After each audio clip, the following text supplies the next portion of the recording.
A paz do Senhor, meus irmãos. Podem sentar, meus irmãos, por favor.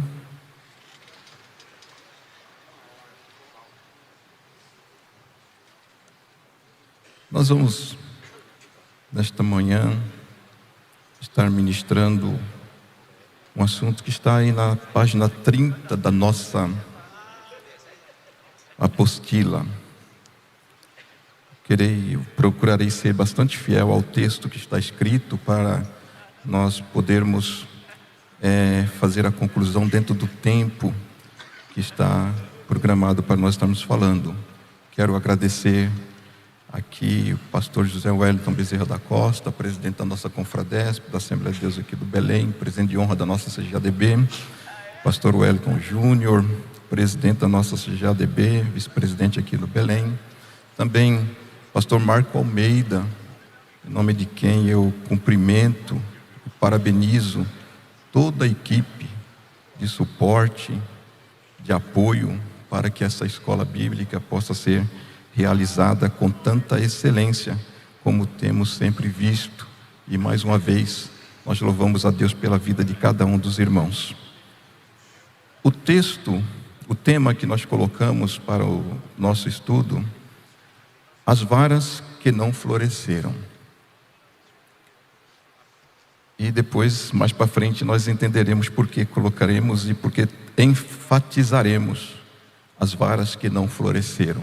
O texto é Números capítulo 17, o texto inicial, e farei questão de ler o texto inteiro, capítulo 17. Gostaria que os irmãos nos acompanhassem. Os textos bíblicos, uma boa parte deles já está transcrito aqui na apostila. Então, iniciaremos aqui por Números, capítulo de número 17. Então falou o Senhor a Moisés, dizendo: fala aos filhos de Israel e toma deles uma vara para cada casa paterna de todos os seus príncipes, segundo as casas de seus pais, 12 varas, e escreverás o nome de cada um sobre a sua vara. Porém o nome de Arão escreverás sobre a vara de Levi, porque cada cabeça da casa de seus pais terá uma vara. E as porás na tenda da congregação perante o testemunho, onde eu virei a voz, e será que a vara do homem que eu tiver escolhido florescerá. Assim farei cessar as murmurações dos filhos de Israel contra mim, com que murmuraram contra vós. Falou, pois, Moisés aos filhos de Israel, e todos os seus maiorais deram-lhe cada um uma vara, para cada maioral uma vara, segundo as casas de seus pais, 12 varas, e a vara de Arão estava entre as suas varas. Moisés pôs essas varas perante o Senhor na tenda do testemunho. Sucedeu, pois, que no dia seguinte Moisés entrou na tenda do testemunho, e eis que a vara de Arão pela casa de Levi florescia, porque produzira flores, e brotara renovos, e dera amêndoas. Então Moisés trouxe todas as varas de diante do Senhor a todos os filhos de Israel, e eles ouviram e tomaram cada um a sua vara.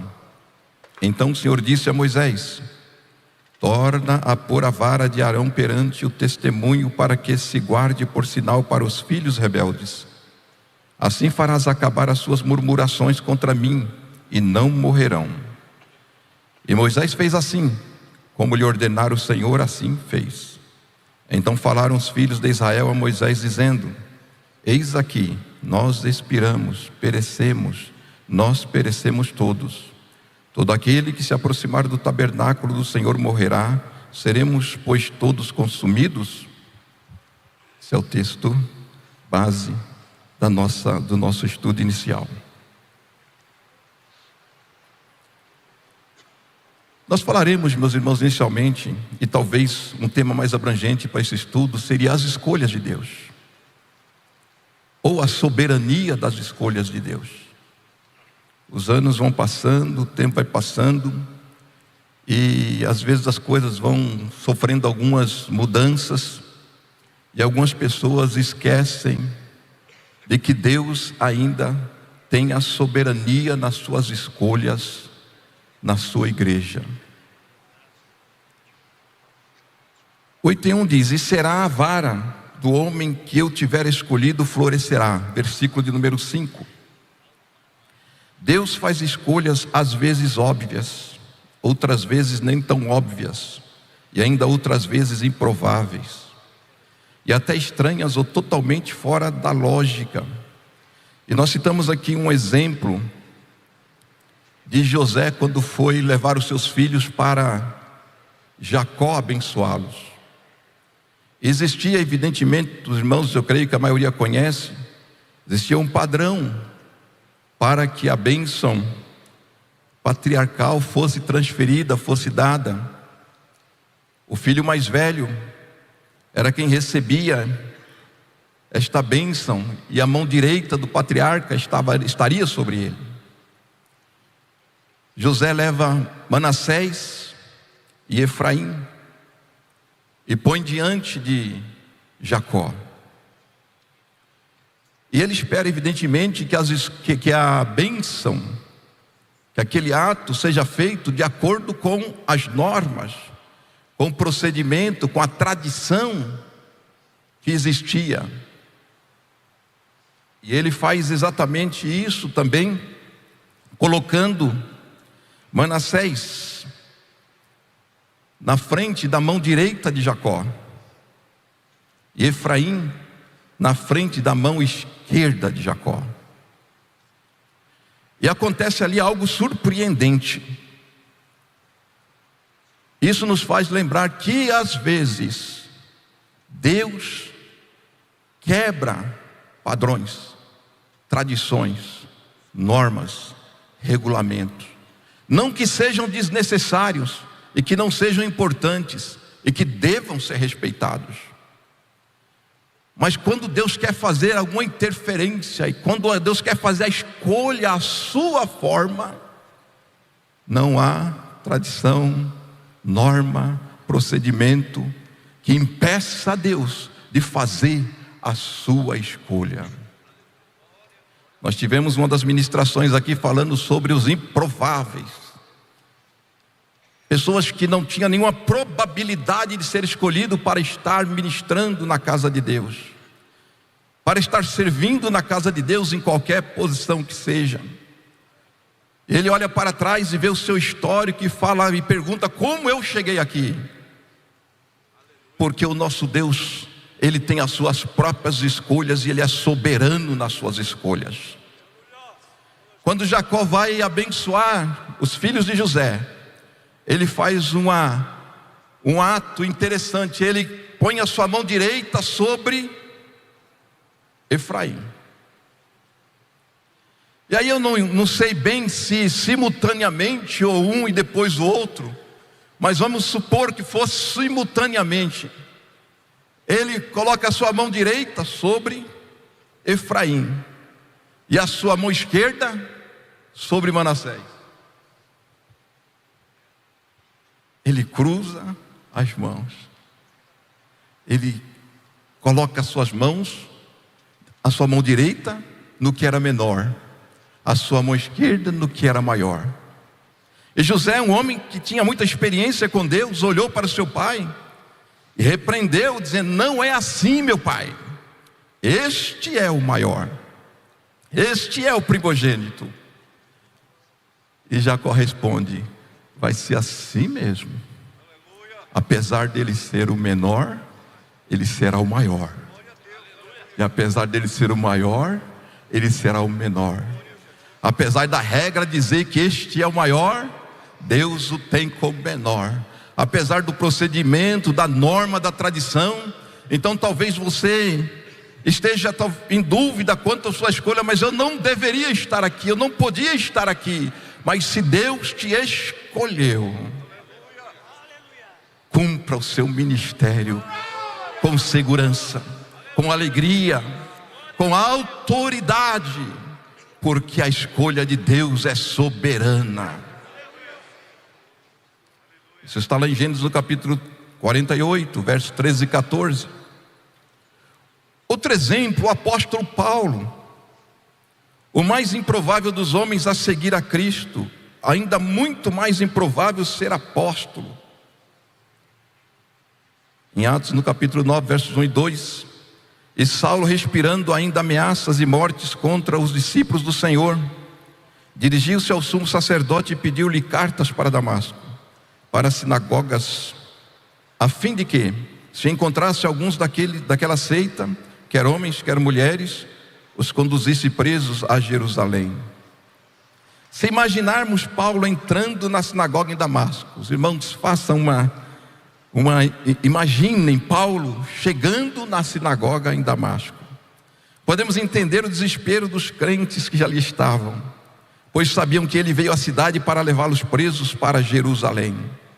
Porém Deus faz escolhas improváveis e é especialista em mudar projetos humanos. Paulo sai de Jerusalém com carta autorizando a prender os crentes que estavam em Damasco. Mas no caminho de Damasco, Deus faz uma mudança de projeto, uma mudança de plano. Deus o escolhe, Deus o separa.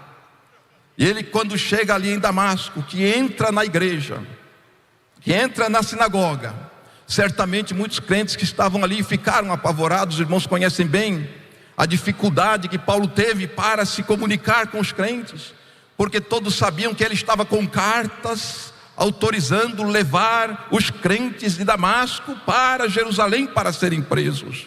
Mas o nosso Deus, meus irmãos, Ele é especialista em mudar planos, em mudar projetos, em mudar situações, em mudar planejamentos. Às vezes alguém sai para ir contra a igreja, para ir contra você, mas no final Deus faz uma reviravolta e Ele estará a seu favor, e Ele estará lutando e trabalhando por você, sem que você às vezes perceba. E você fique pensando, como pode isso? Todos os que ouviam estavam atônitos e diziam: não é este o que em Jerusalém perseguia os que invocavam este nome? E para isso veio aqui, para os levar presos aos principais dos sacerdotes? Mas Deus o escolheu. Deus chama Ananias e diz a ele: vai lá na rua direita, na casa de Judas, e ore por um homem chamado Saulo, pois ele já teve uma visão que vai chegar lá, um homem chamado Ananias vai impor as mãos sobre ele para que ele possa ver. E Ananias disse: Senhor, este homem tem carta para levar presos crentes que estão aqui em Damasco, ele veio aqui para levá-los presos. Mas Deus disse para ele: vai, porque este é para mim um vaso escolhido para levar o meu nome diante dos gentios e dos reis e dos filhos de Israel. Deus muda os planos. A escolha de Deus, meus irmãos, nem sempre segue a nossa lógica. A escolha de Deus nem sempre segue o nosso plano, a nossa tradição, o nosso procedimento, a nossa regra, apesar de todos serem necessários. Quando lemos sobre a escolha dos discípulos de Jesus, podemos entender que o critério que ele utilizou destoa totalmente do nosso, pois com certeza a maioria de nós, se não todos, não escolheria aqueles homens para uma obra tão extraordinariamente grande e significativa. Em Marcos 3, 13 e 14, e subiu ao monte e chamou para si os que ele quis. Esse é o critério dele. E chamou para si o que eles quis. E vieram a ele, e nomeou os 12 para que estivessem com ele e os mandasse a pregar. Quero deixar aqui a primeira lição deste primeiro tópico. Na escolha de Deus não há espaço para contestação. Talvez no tempo que nós estamos vivendo seja difícil algumas pessoas entenderem isso, e talvez tenham até perdido esta sensibilidade, esta compreensão de que na escolha de Deus não há espaço para contestação. Quantos creem assim podem dizer amém?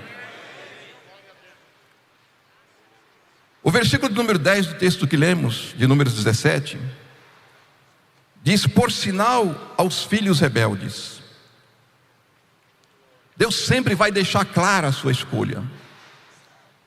A escolha de Deus, ela não abre espaço para contestação, mas também ela não abre espaço para dúvidas. Deus deixa claro. As murmurações contra os escolhidos de Deus, Ele as toma para si e trata o rebelde à sua própria maneira, pois Deus nunca abrirá mão da sua autoridade sobre o seu povo. E esta autoridade é realizada através de homens que Ele mesmo escolheu para exercê-la. Um exemplo disso temos também no profeta Samuel. Em 1 Samuel 3 e 4, na chamada de Samuel, e estando Samuel já deitado, antes que a lâmpada de Deus se apagasse no templo do Senhor, em que estava a arca de Deus, o Senhor chamou a Samuel e ele disse: eis-me aqui. Deus chama Samuel. Ele tem um ministério abençoado, todos sabem e conhecem a história de Samuel. Mas em um determinado momento, o povo começou a observar que as nações tinham um rei, que as nações tinham um sistema de governo diferente, e começaram a desejar isso e a rejeitar a liderança de Samuel. Samuel fica chateado com isso, fica triste com isso, e ele vai orar ao Senhor, e Deus dá a resposta para ele dizendo: ouve a voz do povo em tudo quanto te disser, pois não tem rejeitado a ti, antes a mim tem rejeitado, para eu não reinar sobre ele. Deus toma para si, meus irmãos, a contenda contra os seus escolhidos. Deus toma para si a rebelião contra os seus escolhidos. Portanto, quem trata é Deus, quem cuida é Deus, e Ele faz isso. Isso não pode ser esquecido nunca. Deus trata com os rebeldes. A segunda lição que deixamos aqui. Às vezes, o pastor, o líder, sofre bastante e fica pensando o que fazer, pensando que decisão tomar. Siga o seu ministério, cumpra o seu ministério, e Deus é quem cuida. É Deus quem cuida.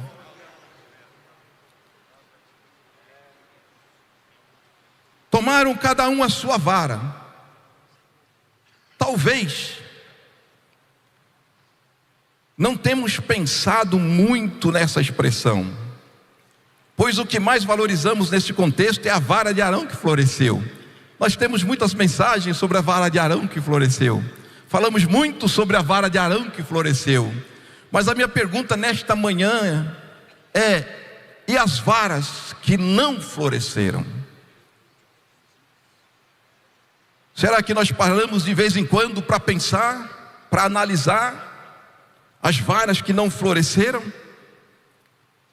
Será que não é importante dedicar um pouco de atenção às varas que não floresceram e foram devolvidas aos seus donos, com seus respectivos nomes gravados em cada uma delas?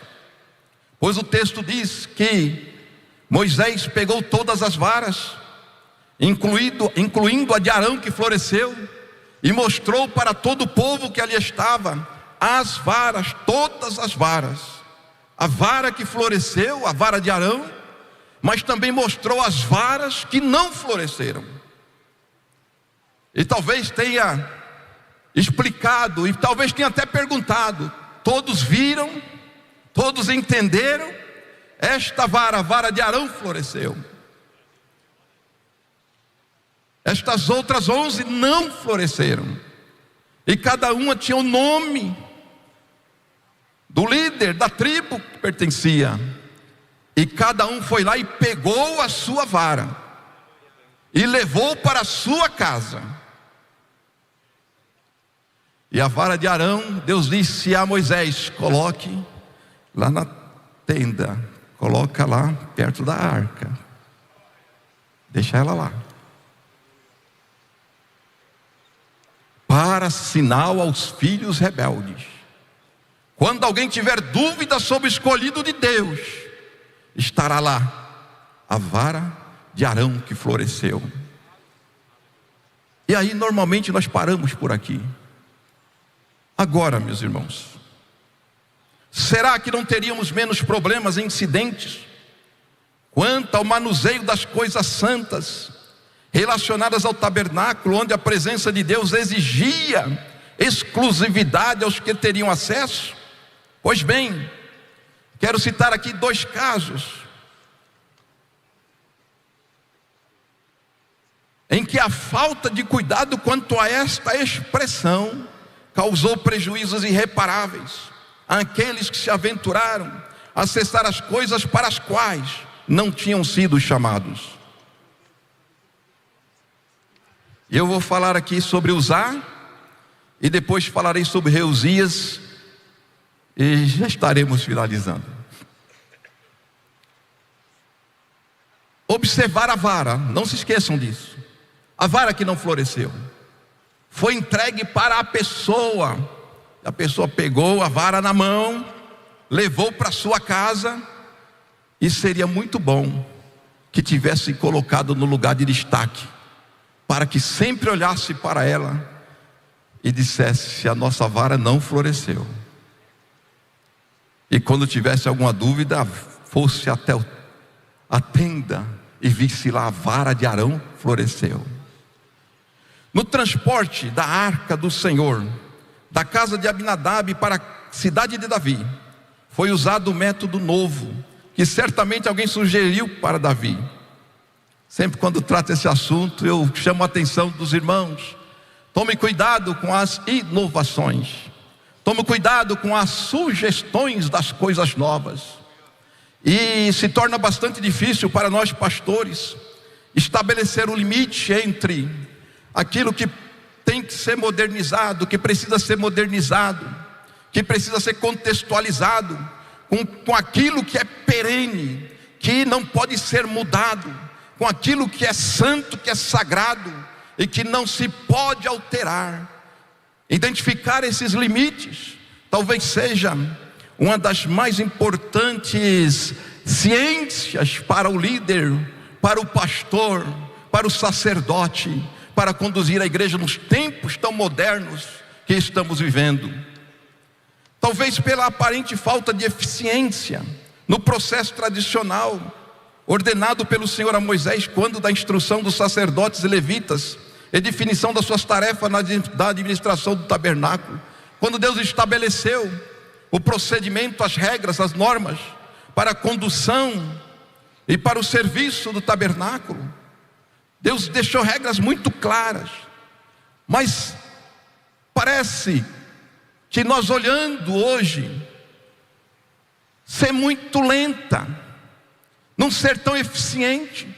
E hoje existe uma preocupação grande com a eficiência da igreja, com a eficácia da igreja.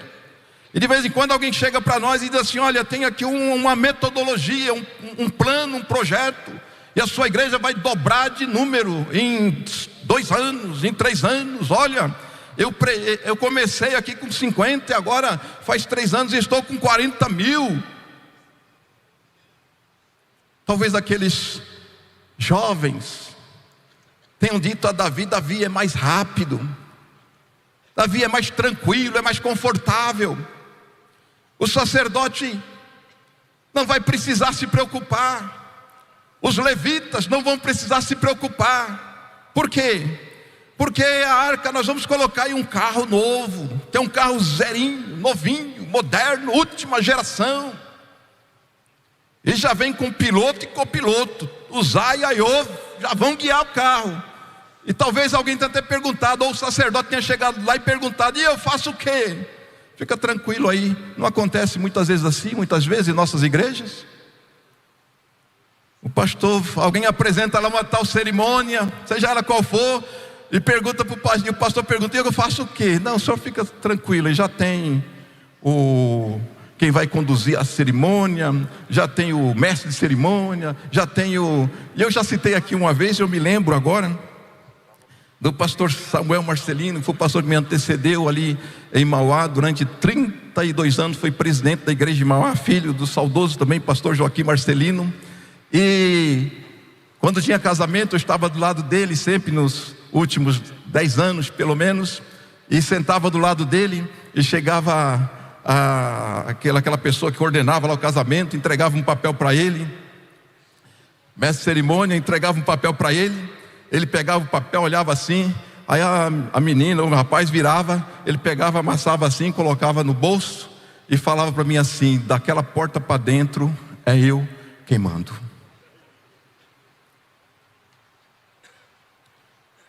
Mas às vezes, meus irmãos, nós achamos que está muito devagar, achamos que o líder, que o pastor está muito atrasado, é coisa do passado, precisamos colocar coisas novas, precisamos inovar. Muito cuidado com isso. Não estou dizendo que não tenha que ter, por isso mesmo eu disse que talvez seja uma das ciências mais importantes hoje o líder identificar os limites do que precisa e pode ser mudado, modernizado, inovado, e os limites do que não pode ser tocado. Daqui para cá é sagrado, daqui para cá ninguém mexe, daqui para cá Deus elegeu homens para cuidar, e somente eles cuidarão.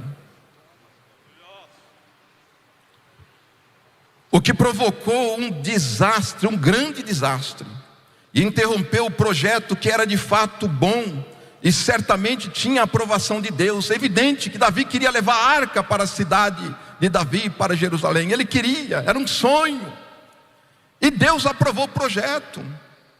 Era interessante, era o sonho de Davi. Ele diz assim: porque nos dias de Saul nós não falamos nisso, nós não nos preocupamos com isso, e agora eu quero levar. Que projeto maravilhoso. Meus irmãos, boas intenções não justificam avançar os limites estabelecidos por Deus. O projeto pode ser bom, mas não pode avançar aquilo que Deus colocou como inalterado. Não pode interferir na escolha, na decisão e na soberania de Deus. Deus é o governo da igreja. Deus é o governo dos ministérios. Deus é o Senhor dos ministros. É Ele quem vai estabelecer os limites. E nós temos que ter um relacionamento muito afinado com Deus, para entendermos até onde podemos ir e a partir de onde não podemos ir mais. A sensibilidade espiritual para ouvir ainda a voz de Deus, a sensibilidade para ouvir o que Deus tem para falar. Quantas vezes, meus irmãos, nós não temos tempo, a própria dinâmica da direção da igreja, da administração da igreja, que cabe também ao pastor no nosso caso, tira de nós às vezes a sensibilidade de parar e ouvir o que Deus tem para falar, e ouvir o que Deus tem para dizer. É necessário que abramos em nossa agenda um tempo exclusivo para Deus, para ouvir Deus falar. E a qualquer tema, qualquer assunto, por mais simples que seja, ouvir Deus, a opinião de Deus, o que Deus tem para falar a respeito daquilo. E se nós fizermos assim, tenha certeza de que a igreja vai prosperar, de que Deus vai fazer uma obra extraordinária na igreja que está sob a nossa responsabilidade. E chegando à eira de Quindom, estendeu Uzá a mão para segurar a arca, porque os bois tropeçavam. Então se acendeu a ira do Senhor contra Uzá e o feriu, por ter estendido a mão à arca, e morreu ali perante Deus. 1 Crônicas 13, verso 10. Depois que isso aconteceu, Davi ficou triste, se entristeceu e não continuou aquele projeto. Deixou a arca no meio do caminho, na casa de Obed-edom. Os irmãos conhecem bem a história. E ele faz uma pergunta, meus irmãos: como levarei a arca do Senhor? Ele teria que ter feito essa pergunta antes. E lá no capítulo de número 15, Ele tem a resposta. Ninguém pode levar a arca do Senhor, senão os levitas, porque o Senhor os elegeu para levarem a arca do Senhor e para servirem eternamente. Santificaram-se, pois, os sacerdotes e levitas para fazer subir a arca do Senhor Deus de Israel. E os filhos dos levitas trouxeram a arca de Deus aos ombros, como Moisés tinha ordenado, conforme a palavra do Senhor, com as varas que tinham sobre si. Conforme a palavra do Senhor. É mais devagar. O texto diz que eles caminharam alguns passos e sacrificaram. E eu sei que tem bastante teólogos aqui, mas ouvi até alguém dizer que caminhava tantos passos, parava e adorava.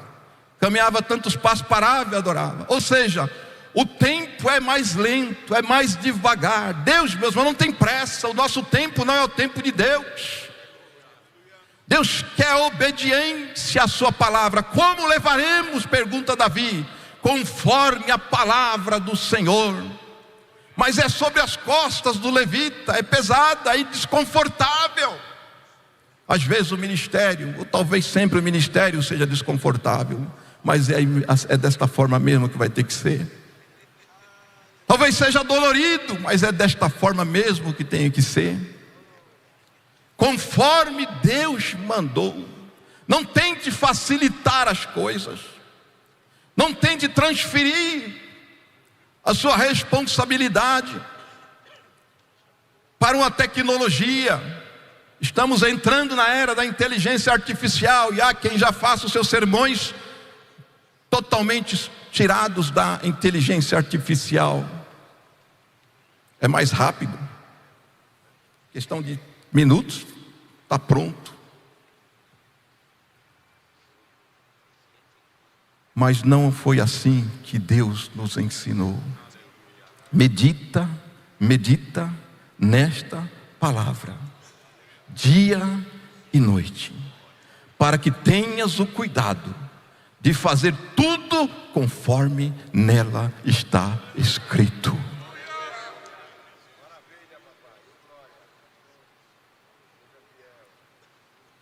Davi agora conclui o seu projeto, mais demorado.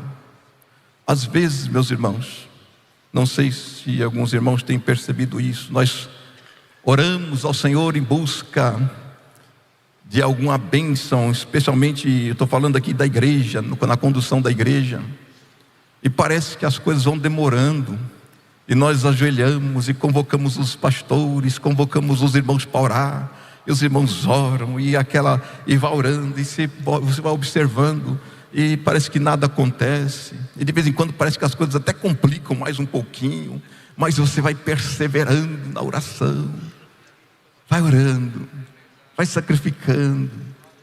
Não tire das costas a presença do Senhor, não tire dos ombros.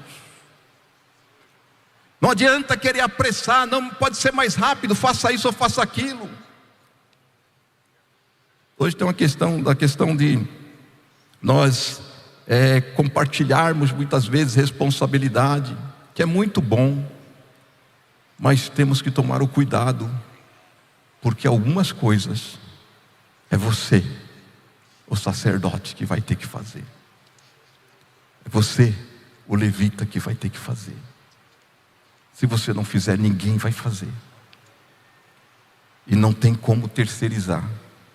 Não tem às vezes nem como compartilhar. Não tem às vezes nem como delegar. Que é muito interessante delegar, temos que saber. E aqui eu estou voltando mais uma vez na questão da sabedoria que nós temos que pedir a Deus para o que delegar.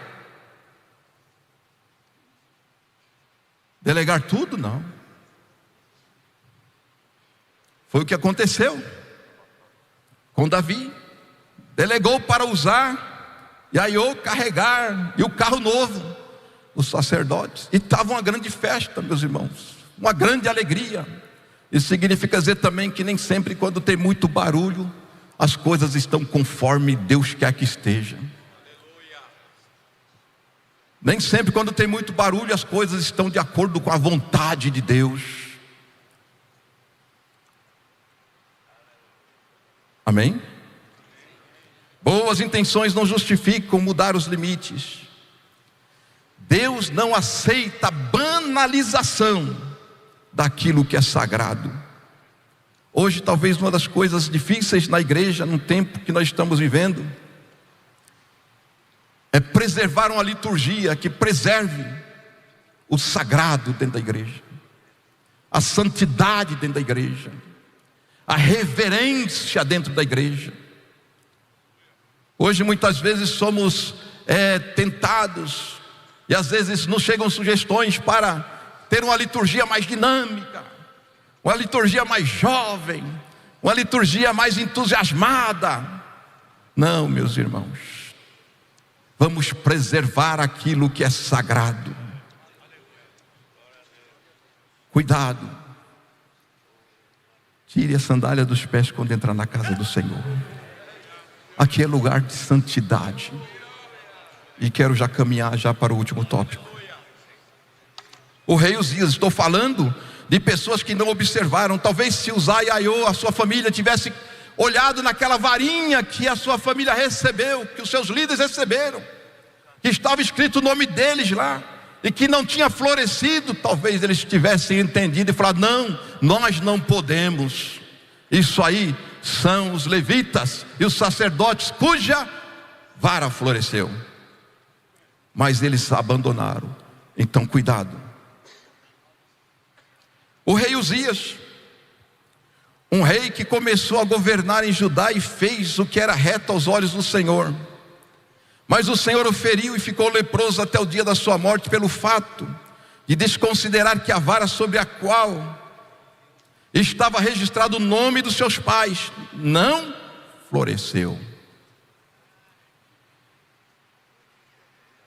Segunda Reis, capítulo 26, eu vou fazer a leitura que já está transcrita aqui, versículos 16 a 20, diz: porém o sacerdote Azarias, mas havendo-se já fortificado, exaltou-se o seu coração até se corromper, e transgrediu contra o Senhor seu Deus, porque entrou no templo do Senhor para queimar incenso no altar de incenso.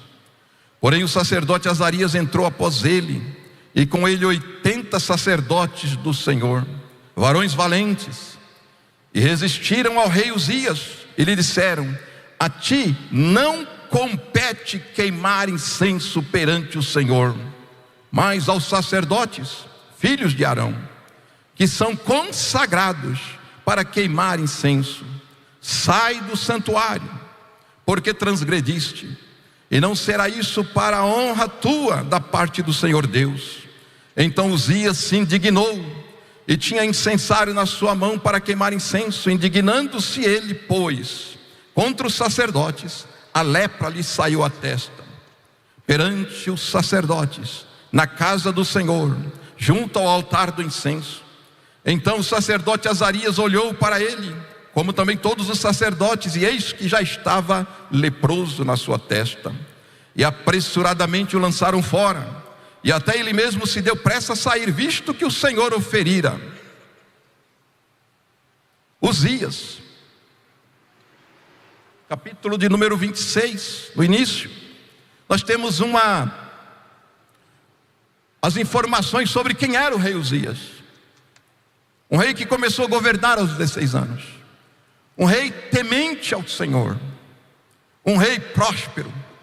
Um rei abençoado. E enquanto serviu ao Senhor, o Senhor o fez prosperar. Uzias era um demolidor de muros. Era um construtor de cidades. Construiu torres. Cavou poços. Desenvolveu a agricultura, a pecuária, estendeu os territórios de Israel, talvez ao ponto de que de tamanho que talvez raras vezes ou nunca às vezes Israel tenha alcançado aquelas dimensões. Inicialmente disse que a fama dele foi até lá na divisa do Egito. E mais na frente diz: e a sua fama voou,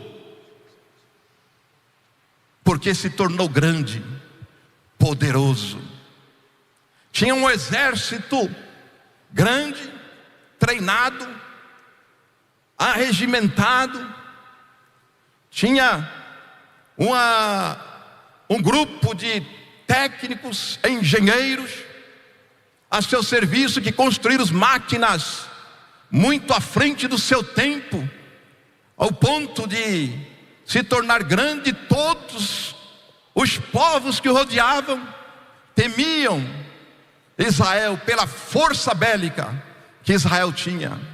Talvez seja uma das únicas passagens da Bíblia que fala sobre máquinas de engenharia. Tinha engenheiros trabalhando em projetos de máquinas, de armas. Era um homem grande. E Uzias, em um determinado momento, ao perceber a sua grandeza, e este é um grande problema, não há nenhum problema em crescer, não há nenhum problema em se expandir, mas o problema, meus irmãos, é não distinguir a vara que floresceu, estou falando de igreja, e a vara que não floresceu. Pode ser um demolidor de muros, pode ser um construtor de torres, pode ser um homem que cava em muitos poços, pode ser um expansionista, um homem entendido, um sábio, rico, poderoso. Mas aqui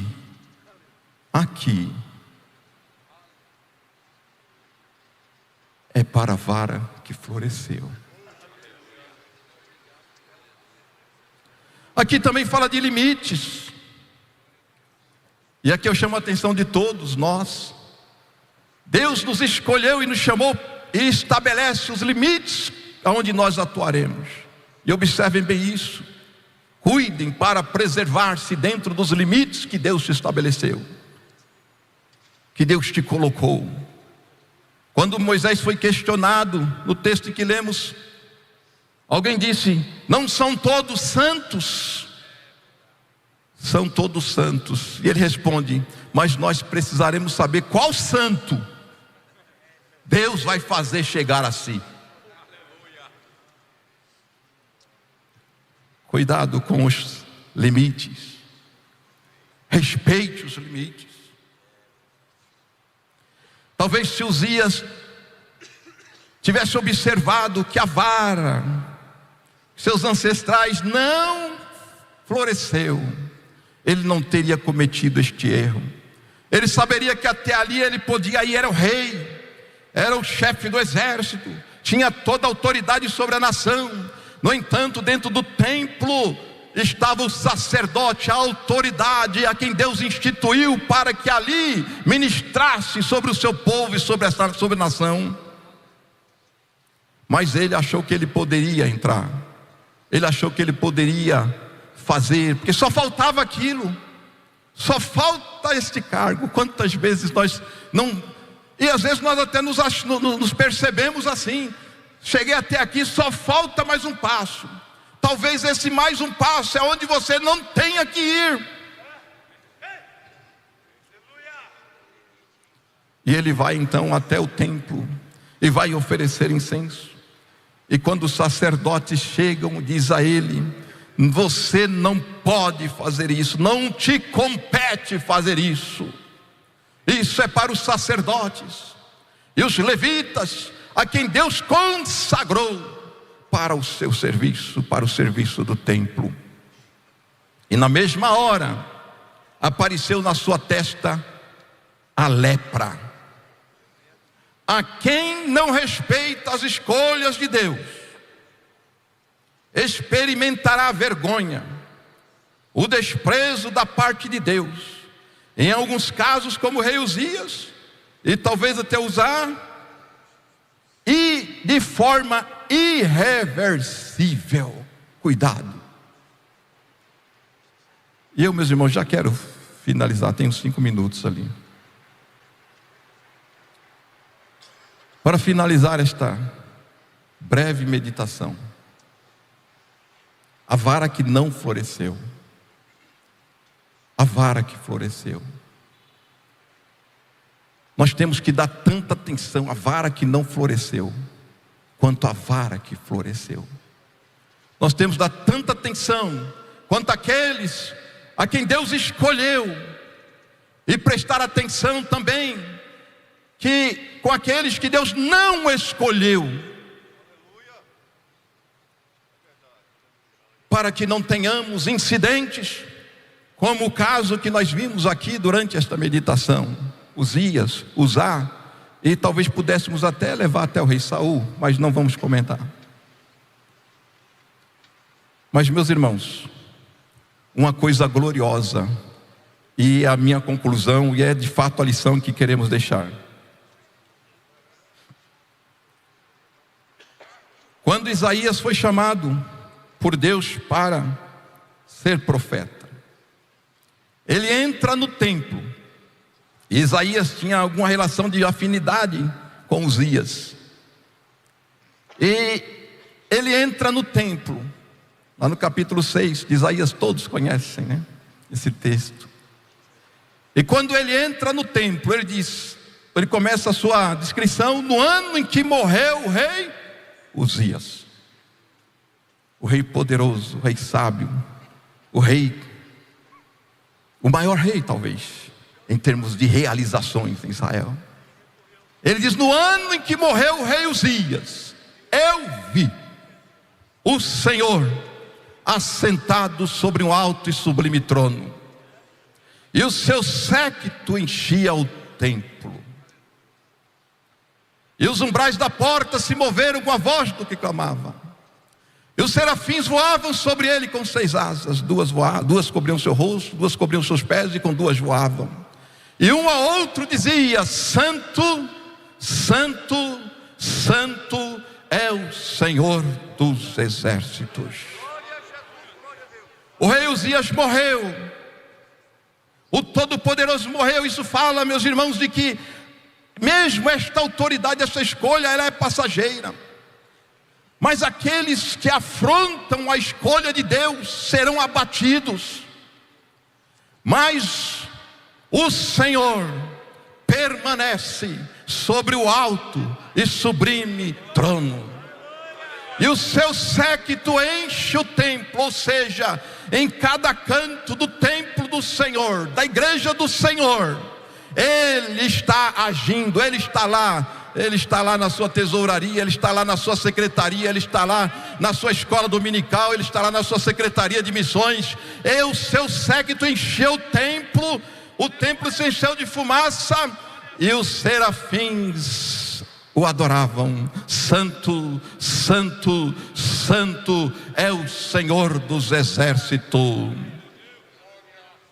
Toda a terra está cheia da tua glória. E é o que eu quero dizer aqui nesta noite, nesta manhã. Ele continua. Talvez Isaías, por não ter visto isto antes, disto eu vi, mas talvez se ele tivesse tido esta oportunidade antes, ele diria: Ele continua no alto e sublime trono, e Ele é quem cuida do templo, e Ele é quem cuida do que é sagrado, e ali Ele coloca e tira quem Ele quer. Que Deus nos abençoe, meus irmãos. Muito obrigado. Pastor José Wellington Júnior, muito obrigado. Deus abençoe.